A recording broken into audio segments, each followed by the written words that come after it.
Hi guys, this is your instructor Ashish. I am recording this video for the chapter 6 assignment. Let's take a look at the modules. When we look under the modules, you shall notice that for week 13 we have the chapter 6 assignment, and similar to the prior chapter assignments under week 11, I have posted the assignment 8 videos enabling you to see how to compile the code for the assignment. Similar to that, I shall be posting in a video right here under chapter week 13 for chapter 6 assignment. When we look at the chapter 6 assignment, we see that the assignment request asks you to do exercise 3 and 5 from page 451 of the textbook. The 451 page has chapter 6 details, and here is the exercise number 3. Write a program that prompts the user to input a sequence of characters and output the number of vowels. Use the function isVowel return in programming exercise 2, which is write a value returning function isVowel that returns the value true if a given character is a vowel and otherwise returns false. So in turn, for exercise 3 you will be doing what is in the exercise 2, and the motto the objective of this chapter is to learn how to create functions. So let's go and start Visual Studio, and we shall probably go to all programs. We shall go to scroll down, look at Visual Studio 2012 Express, and I have Visual Express for desktop. As we have done in the prior exercises, we shall simply open Visual Studio afresh, create a new project, and I shall do the same. We will click on New Project. If you are using another IDE, Code Light or Eclipse, you may kindly create a new project. We are choosing Windows 32 console application, and we will call it week 13 exercise 3 or something like that. So generally I say the project is the suffix and the solution as the word solution. Please make sure the location of where your file or the project and solution will be created, because that's where you will find your code. We'll press the OK button, go through the little wizard or the step-by-step process to make sure we only get an empty project, and mark the finish button to get the skeleton created. Whenever we create an empty project, we get nothing. We just simply get the basic empty project. Depending on your computer, you may take longer, or it may take longer or quickly. Shall finish. Here we have the solution is week 13 exercise 3 solution and week 13 exercise 3 project. The source file is empty folder. Let's right click and choose to add a new file or new item. We will be using Visual C++ file with an extension .cpp. Let's just create exercise 3.cpp as a file that will have our source code. The file has nothing in it, it's empty. Let's just make it big enough for you guys to see. And as we have learned to do in every single assignment, we always starts with including the necessary header files. In this case, we are only going to include the header file standard, and every code that you write shall have this as the skeleton to begin the work. You must have this before you do anything. Let's go back and read the program we need to write a program that prompts the user to input a sequence of characters and output the number of vowels. So we are going to use this function called isVowel, which will tell us whether the character is a vowel or not, and we will keep a track of it. Okay, we are going to utilize this isVowel, a function which will give us a yay or a nay depending on the character being a vowel or not. So here we have our definition that I have taught you all along. But since we'll be writing a function, what we need to do is we need to declare the definition of the function. So we will say this function is a Boolean function, and it is vowel. It takes a character and it tells us whether the character is a vowel or not by returning true if it is vowel, and by returning false if it is not a vowel. So let's define the functions before we do anything. We have is vowel, and it takes a character. We are giving the name of that argument. The argument for the functions are what it takes, and it goes within the parentheses. Before the function name, the data type defines what kind of information it returns. So this function is named is vowel. It takes a character and returns a Boolean. We will use the switch case statement because this will be the fastest way of accomplishing our task, and we are just creating the skeleton for it to just get the job started. We are saying, hey, if you send me a capital A, or if you send me a capital B colon, or if you send me, excuse me, A, E, I, O, or U. In all these cases, I would like to return true. If this is not the case, I would like to return false. So I am saying, let me return a true and let me return a false depending on what the user has entered. And for the sake of cleanliness, we may arrange these to be slightly one place inside by using the tab key on our keyboard, and arranges such as the following. This will help us, you guys, to learn the code very well. And we have the different cases, and regardless of case, being the character being A, E, I, O, U, we return a true, otherwise we return a false. But how about the lowercase? Oh, we don't mean to ignore it, but we will just simply add some more cases by doing a copy and paste and replacing the letters which are in the uppercase with the corresponding letters in the lowercase. So we have, hey, if you send me a capital or a lowercase IOU, I know these are the vowels in English, and therefore I'm going to return a true. And if you send me anything else, I'm just going to return a false. So we have this function is vowel that is going to do the job. Now all we need to do is just utilize it. So we are saying, hey, I have my main, which is going to ask the user for a character. So I'm declaring a variable by the name character, and I'm going to say int total number of vowels as a variable with a value of 0. This is going to keep track of the number of vowels user has entered. So we shall display a prompt to the user and say, please enter a string or something like that, right? And we shall use space so as to give the user some clean way of having him or her enter a string, and end it with a semicolon. Now we will say cin dot get. Why are we using get? Because get enables us to have the ability to read character by character. This will start something in chapter number 3, I suppose, to learn about how to manipulate the input and the output from the customer, or the input coming into the system and output going back to the customer. So we are doing this, but we need to say, hey, keep doing this until the user presses enter, and that is depicted by the character being not equal to \n. As soon as the user enters a \n, it will represent that the user has pressed enter key on his or her keyboard.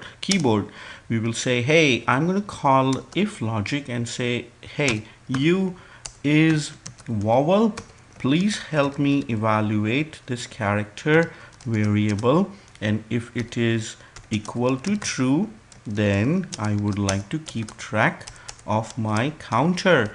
Otherwise, I don't really need to worry about it. So I shall say my total number of vowels is total number of vowels plus 1. And this is more descriptive way of doing it, but this shall suffice.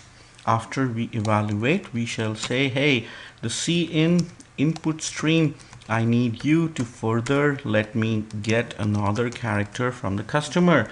Keep doing inside this while until the customer has pressed the enter or the user has pressed the enter. Outside of the while loop, but within the main body, this is our main body, those two curly braces are illuminated to tell us the boundary of the main function.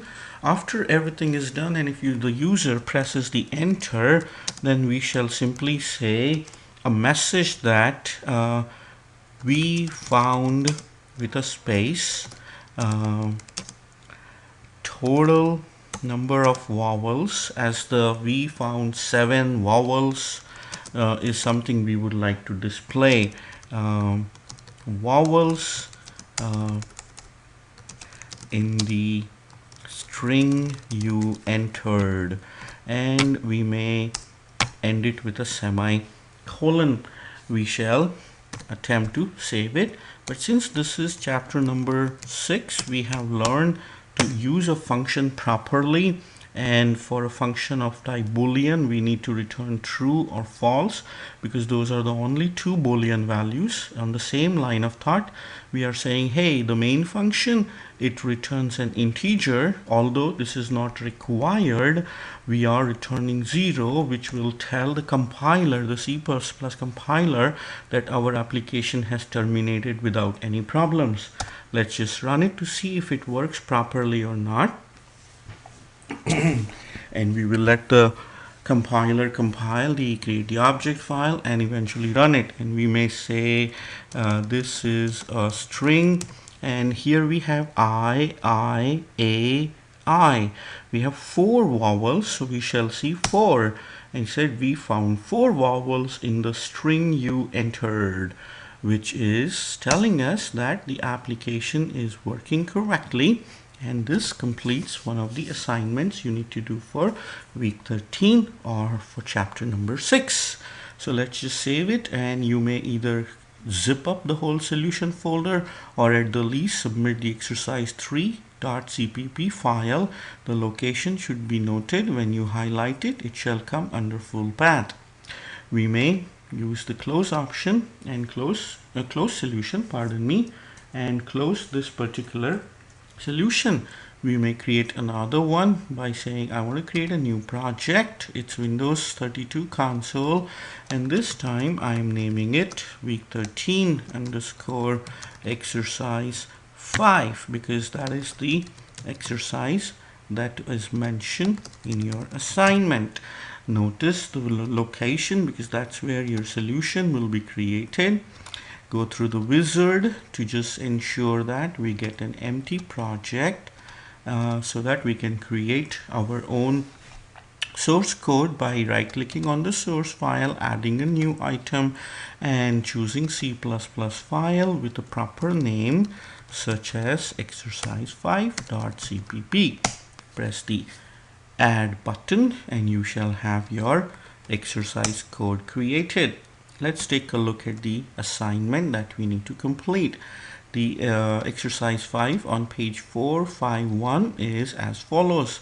The following program is designed to find the area of a rectangle, comma, the area of a circle, comma, or the volume of a cylinder. However, the statements are in incorrect order. They are jumbled up. The function calls are incorrect. Alright, the logical expressions in the while loop is incorrect. The logical expression, mind you, and the function definitions are incorrect. So the function calls are incorrect, function definitions are incorrect, the while logical expression incorrect, and the statements are all jumbled up. Rewrite the program so that it works correctly. Your program must be properly indented. That means everything should be properly aligned and within the proper segments. Note that the program is menu driven and allows the user to run the program as long as the user wishes. The code is underneath the exercise number 5. As you note, it runs from that page to 452 and continues on until, I suppose, 453. So this is the code that we need to use and make it work. There is not much that we need to code, except that we need to move things around with a little bit of code. For your convenience, what I did was I copied this whole thing and put it into a text editor like this, where I can highlight everything and I can use the copy function, and within the Visual Studio I can paste it to just get everything that is written in the textbook. Now naturally there are some issues here because of the jumbled up code, so let's try to just learn everything we have done from the chapter 1 until now. As I mentioned in the exercise 3 video, all the include statements should be together. So let's find all the include statements, and I'm just kind of highlighting and dragging and dropping them on the very top of the code. And we may notice that there is no more line with the hashtag in front of it. So evidently that tells us that there were 2 include statements and they are both in the beginning. Every code shall start with the using namespace standard, which is already part of it, and therefore it shall not have any problems. We are using a constant across the whole code. Exercise 5.cpp. This constant may be used within the main. It may be used within the other functions as well, as we note down below. Therefore, we shall keep this line outside of any of the functions, thereby enabling it to be used throughout the code that is written in this file, exercise 5.cpp.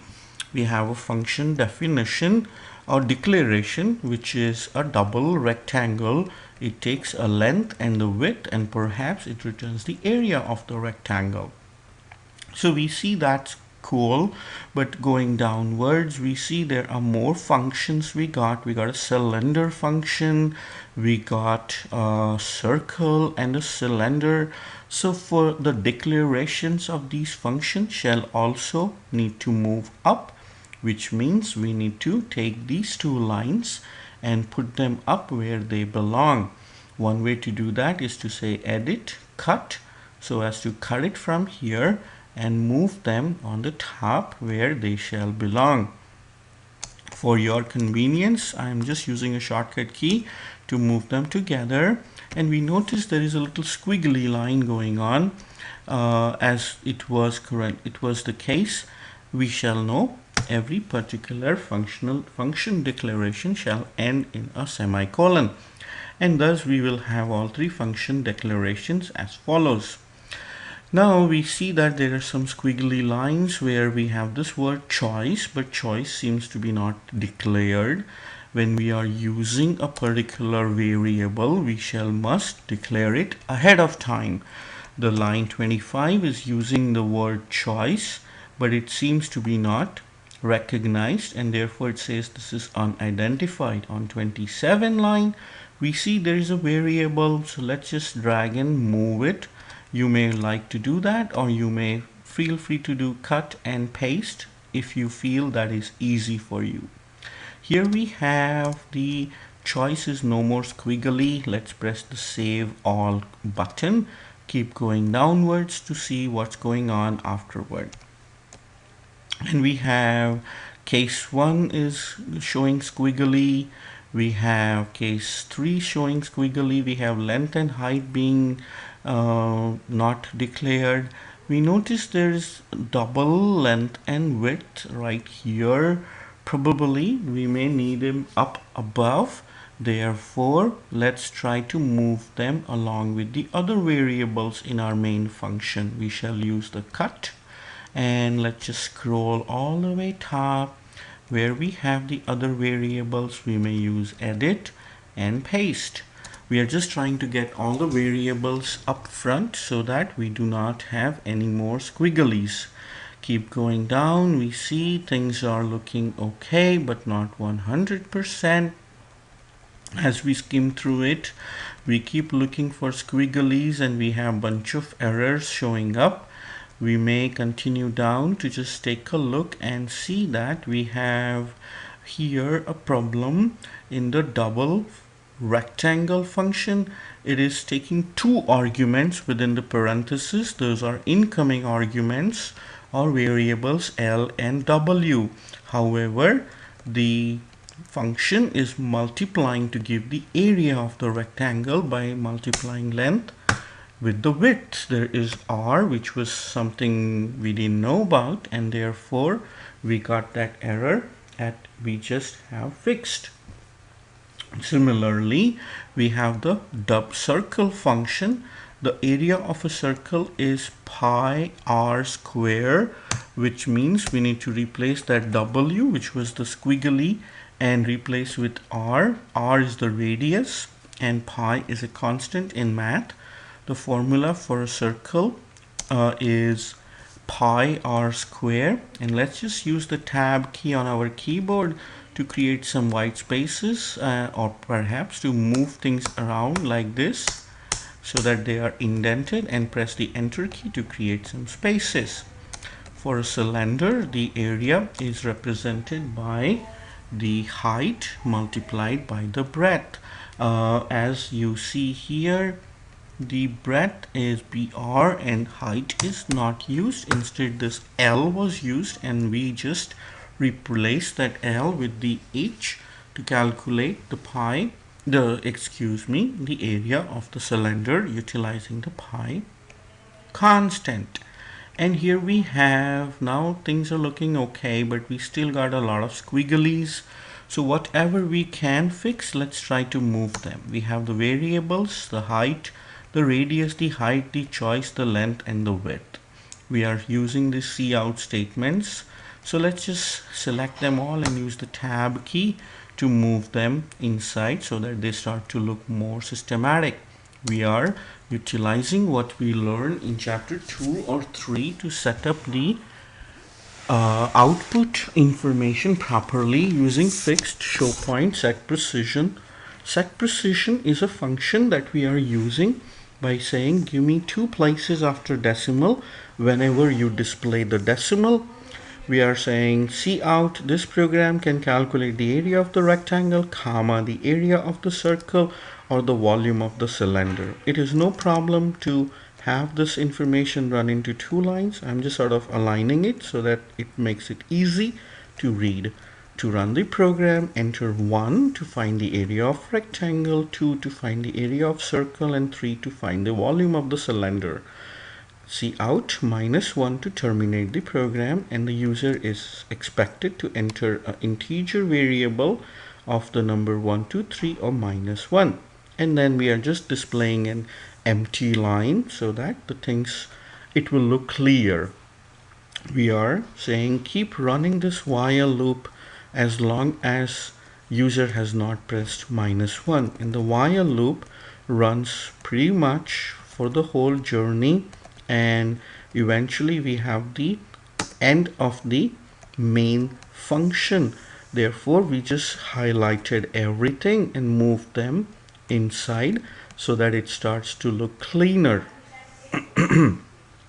Inside the while loop, we have while choice is equal to -1, keep doing it, which is incorrect. We shall say keep doing it until the choice is not equal to -1. If you entered -1, we want to terminate the application. What shall we do while the choice entered by the user is not -1? We need to use the switch statement to say, hey, shall I apply the logic for rectangle, cylinder, or circle?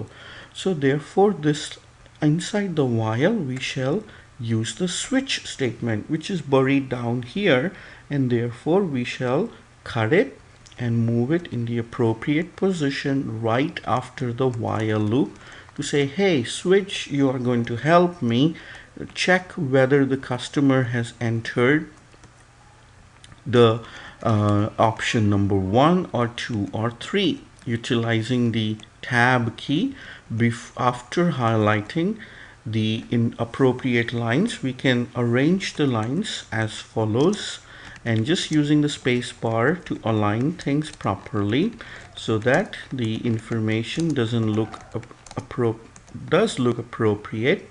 And here we have the choice 1 will require is pertaining to the rectangle. So we are saying, hey, enter the radius of the base and the height of the cylinder. That doesn't sound right.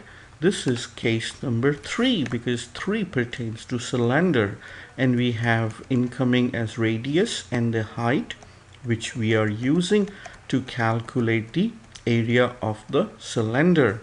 Now here also we have a lot of jumbled up information, so as and when we look, we may change. There are certain problems in the lines above, but let's just keep going and we may eventually correct everything. Since we have a case number 3 above, we need to change this number 3 to something else. The circle pertains to choice number 2, therefore this case 3 shall read case 2. And as soon as we move away or press the save button, we shall see some change in the squigglies to ensure that no more squigglies are present where we just made a minor change. And here we have a little bit more cleanup being conducted. We have the case number 1 for the radius the area of the rectangle. So even though we have things in the opposite manner, it should not matter. When the switch is gonna run, it will check, is it 3? If it is 3, it will go here, run and break. If it is not 3, it will jump from line number 36 to line number 48 and check, is it 2? If it is, it will run these lines and break, which means it will run out of the switch and not run this case 1 afterward. Nevertheless, we have our cases sorted out, and we have a default case which shall enable us to break out and say, you entered something wrong, please fix your problem. And thus we have this case ending right here where we have this 69 line present. This particular position shall enable us to match with the opening curly brace for switch. And we have the another one on 33, which is at a higher level for the while. So we need to keep on running this loop while the customer has not entered -1. To ensure that is the case, these cout statements along with cin, they shall all be within the while loop to say, hey, after calculating, we need to further display the same prompts back to the customer. Keep on running the while loop back and forth until the user has pressed -1. Now all we are left to do is to see what's going on with the individual formulas and the variables that are sent to the functions. And I'm just erasing some blank lines to concise the code and we can read it more cleanly. Here we have the case 3, which is for cylinder. The function cylinder expects us to have a radius and a height. We are asking the user to enter the radius of the base and the height, or the breadth of the base and the height, and therefore we shall be calling the cylinder function to get the information that we need. And the cylinder function expects the first parameter as the radius and second parameter as the height. Therefore, we shall use the radius variable and the height variable to calculate the area appropriately.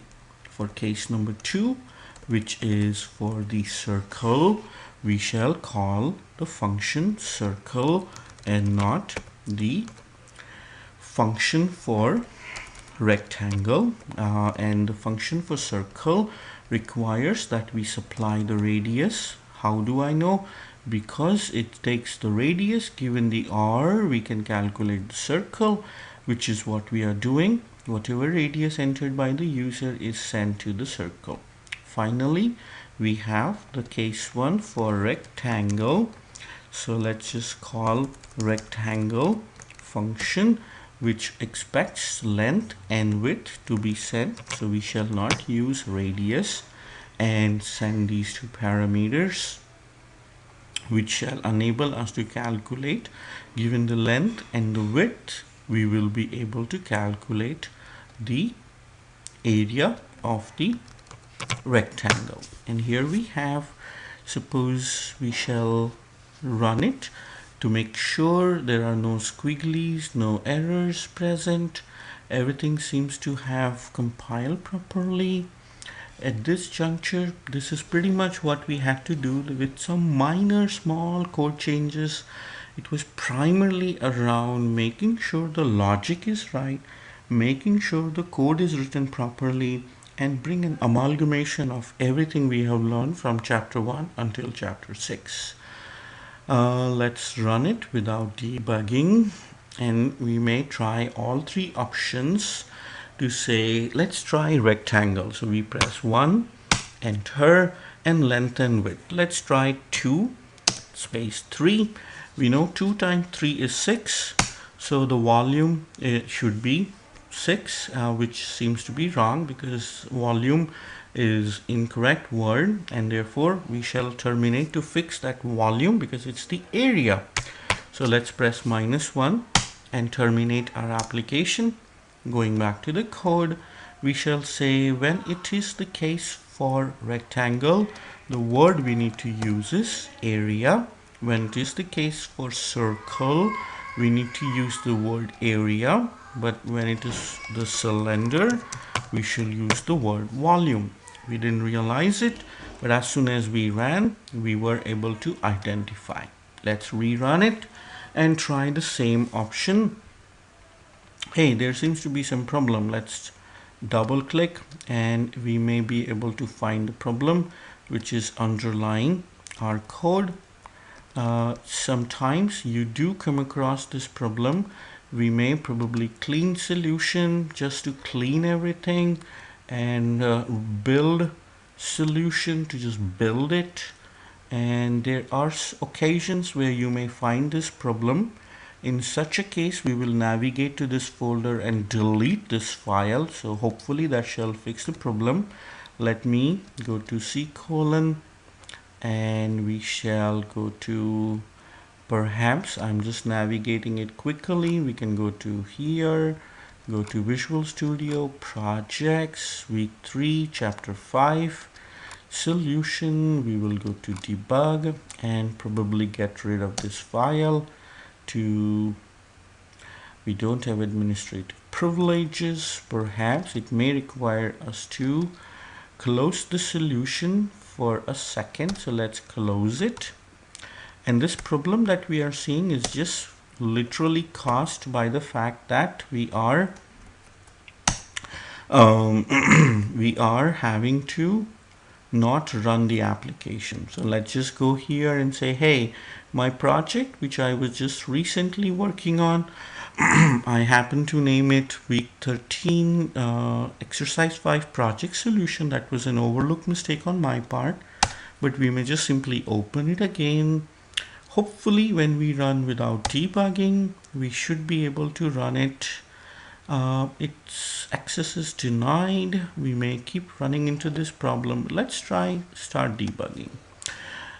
We are still facing the same problem. If I'm not mistaken, it is that same file. Somehow this is a problem, folks, with regard to Visual Studio. This is not a problem of any code related issues.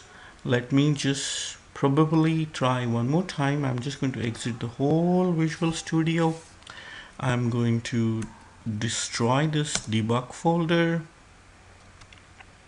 and hopefully that shall assist us in addressing this problem. If that's not the case, a simple remedy would be to just create a new solution, and the code is all present inside the project. Here is our tiny little code, the one file that we are after. I may be destroying the different folder, but let me try to do this. It shall not impact anything. And let's try to open our solution.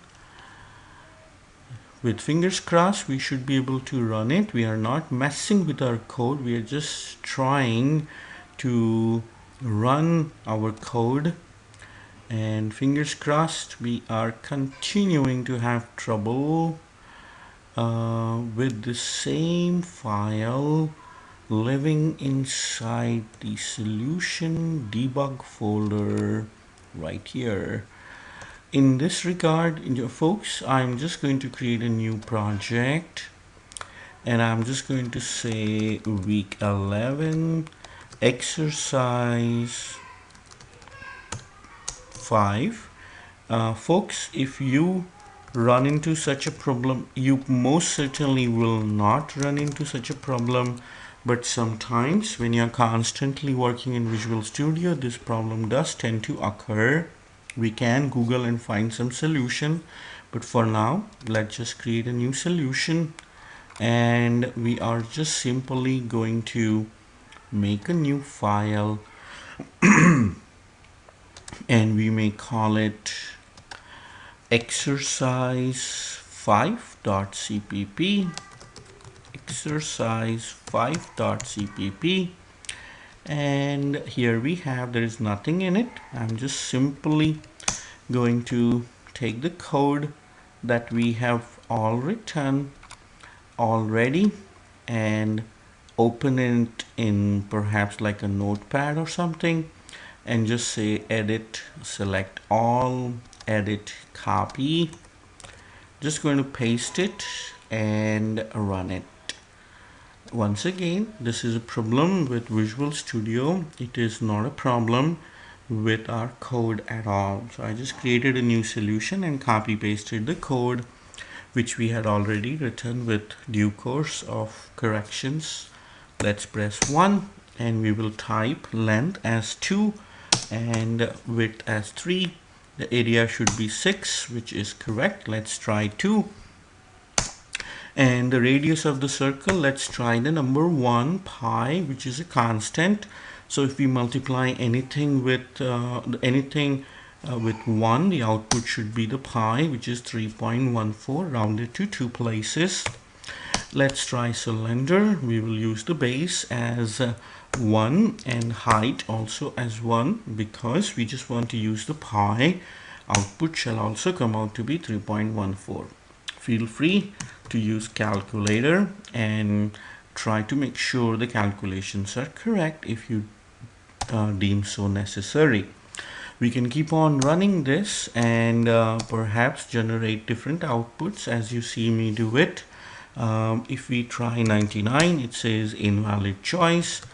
It will make us enter 1, 2, 3 or -1. Let me use -1 to terminate the application, and here is the code which is fully working, operational. Guys, this is the last video. I want to take this moment to thank you for being so kind and for this class. It was really good to know a lot of you in person, a lot of you through email and through other means of communication. I hope I was able to teach you C++. This textbook that we are using is phenomenal. We are in a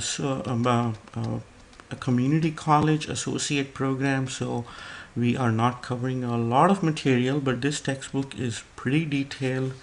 I hope you keep it and practice more.